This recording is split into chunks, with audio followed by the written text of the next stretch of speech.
On October the 16th of 2011, the IndyCar World Championship at the Las Vegas Motor Speedway became the stage for one of the darkest days in motorsport history. A catastrophic 15-car crash on the 11th lap of the race tragically claimed the life of Dan Wheldon, a two-time Indy 500 champion and one of the sport's most respected figures. His untimely death sent shockwaves throughout the racing community, prompting profound reflection and significant changes that would reshape the future of the sport. But what exactly happened that day? Let's talk about it.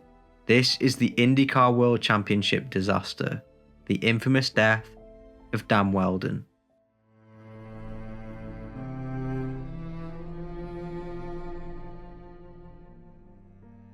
Dan Wheldon was born on June the 22nd, 1978, in Emberton, a small village in Buckinghamshire, England, to Clive and Susan Wheldon. Raised in a motorsport enthusiast family, Dan was introduced to racing at a young age. His father, Clive, a successful businessman with a love for motorsports, played a significant role in nurturing Dan's early interest in racing.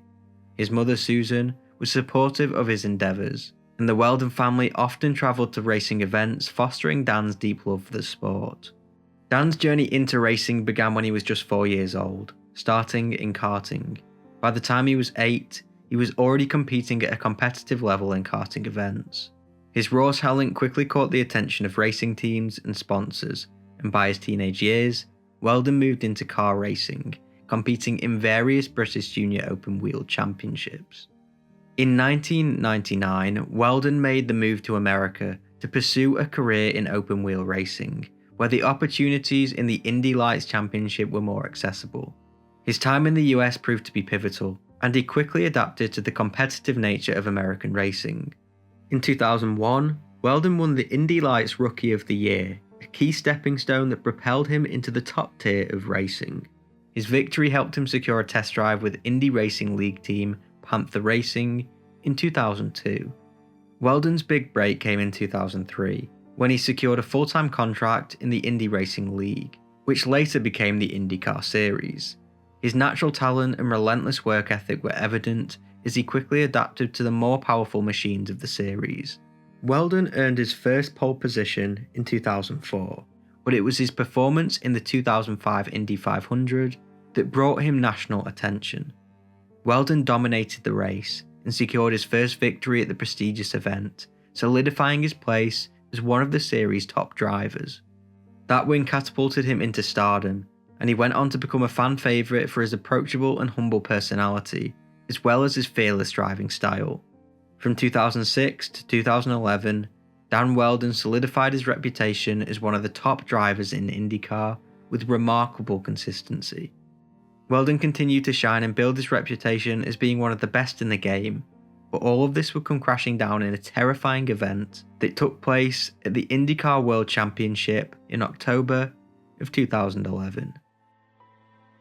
The 2011 IZOD IndyCar World Championship, held at the Las Vegas Motor Speedway on October the 16th, 2011, was a highly anticipated event, serving as the season finale for the IndyCar series. The race featured a record 34-car field, the largest in IndyCar history at the time. Drivers were competing to finish the season on a high. However, for Wheldon, the race had an additional high-stakes element. He was racing after being offered a unique opportunity, a $5 million bonus split between himself and a fan if he could drive from the back of the 34-car field to win the race. The race itself was held on the high-banked oval track at Las Vegas, known for its fast speeds, with cars reaching over 200 miles per hour. The event drew considerable attention due to the fast-paced nature of racing on such an expansive and challenging circuit. The race promised drama, and Wheldon, aiming for both victory and the significant bonus, was determined to put on a show for the fans. The race began at 3 p.m. under clear skies, with 34 cars lined up on the grid, ready to compete in the season finale. Dan Wheldon, starting from the back of the pack, was in 34th place, and he was determined to make his way through the field in pursuit of the $5 million bonus. Early on, he showed his skill, steadily advancing through the track, manoeuvring his way past slower cars. Everything was going to plan. until the 11th lap came around. The 11th lap of the championship became the setting for one of the most catastrophic accidents in motorsport history. The racing conditions at the Las Vegas Motor Speedway, with 34 cars running in close quarters, left little margin for error. Being so tightly packed, this created a scenario where even a minor incident could have severe consequences. Drivers later described the race as extremely challenging due to the sheer number of cars and the speed at which they were competing. As they approached turn 2 on lap 11, contact occurred between two cars, setting off a chain reaction. Wade Cunningham's car appeared to make contact with J.R. Hilbrand, which caused a loss of control. Cars behind them, travelling at full speed with minimal space to react, became entangled in the incident. Within moments, the collision escalated into a 15-car incident, scattering debris across the track, with several cars going into the wall. Dan Wheldon, running towards the back of the field in 24th place, was travelling on the left side of the track at 224 miles per hour, and as he attempted to navigate the chaos ahead and avoid the pile-up, disaster struck. Whilst he was trying to find a clear path through, he encountered 3 cars blocking his way. Wheldon decelerated sharply, but despite his efforts, he made contact with the left rear tyre of Charlie Kimball's car at 165 miles per hour. This collision launched Wheldon's car into a semi-airborne trajectory, propelling it approximately 325 feet down the track while rotating toward the right-hand side catch fence. The violent impact with the fence caused the front of the car to disintegrate almost instantly. The fencing, which designed to contain debris from reaching spectators, inflicted severe damage as the car struck it with tremendous force. Wheldon's car eventually came to rest back on the track, destroyed by the series of impacts. Emergency response teams arrived at the scene within seconds. The race was red flagged immediately, and the remaining drivers brought their cars into the pit lane. Medical personnel worked quickly to remove Wheldon from the wreckage. Due to the severity of the crash, he was airlifted to the University Medical Center of Southern Nevada for urgent treatment. However, the injuries he sustained, primarily massive head trauma, resulting from the car's impact with the fence, were sadly fatal, and at 4:54 p.m, Dan Wheldon was pronounced dead. The aftermath of Dan Wheldon's fatal crash sent shockwaves through the motorsport world, prompting widespread grief and sparking critical discussions about safety in open-wheel racing. In the hours that followed the accident, tribute poured in from fans, fellow drivers, and teams. The mood at the Las Vegas Motor Speedway was somber as the tragic reality set in. The race was officially cancelled, and in tribute, the remaining drivers conducted a 5-lap procession around the track in Wheldon's honour. The IndyCar Series and racing organisations launched a thorough investigation into the accident to determine the factors that led to the crash. The investigation examined several key aspects, including the track layout, car design, and the conditions on race day. Las Vegas Motor Speedway's 1.5-mile high-banked oval was a particular point of scrutiny. The design of the track, which allowed for sustained speeds of over 220 miles per hour, created conditions where cars raced in tightly packed groups with little opportunity for drivers to escape trouble. The high speeds and density of the field amplified the consequences of even minor collisions, leading to multi-car incidents.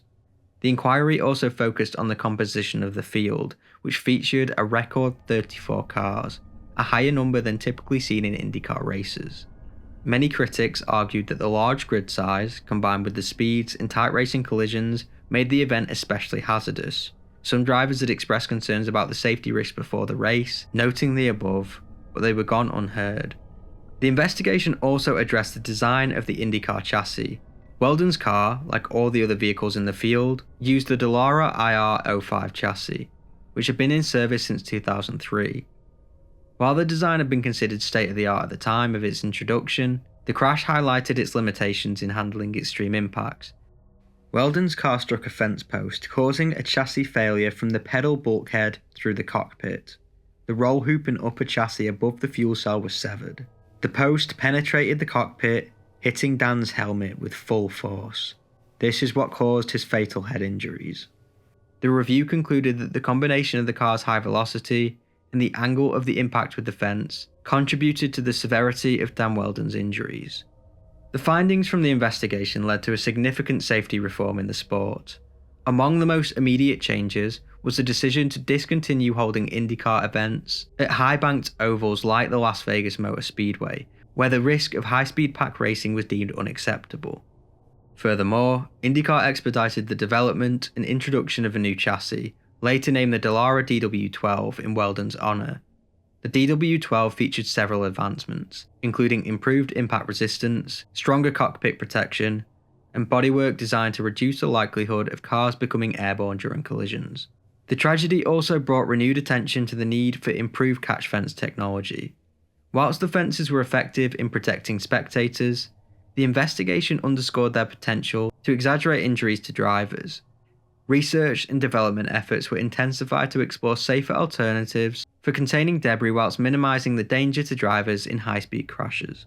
Dan Wheldon's death was marked a turning point for IndyCar and motorsport as a whole.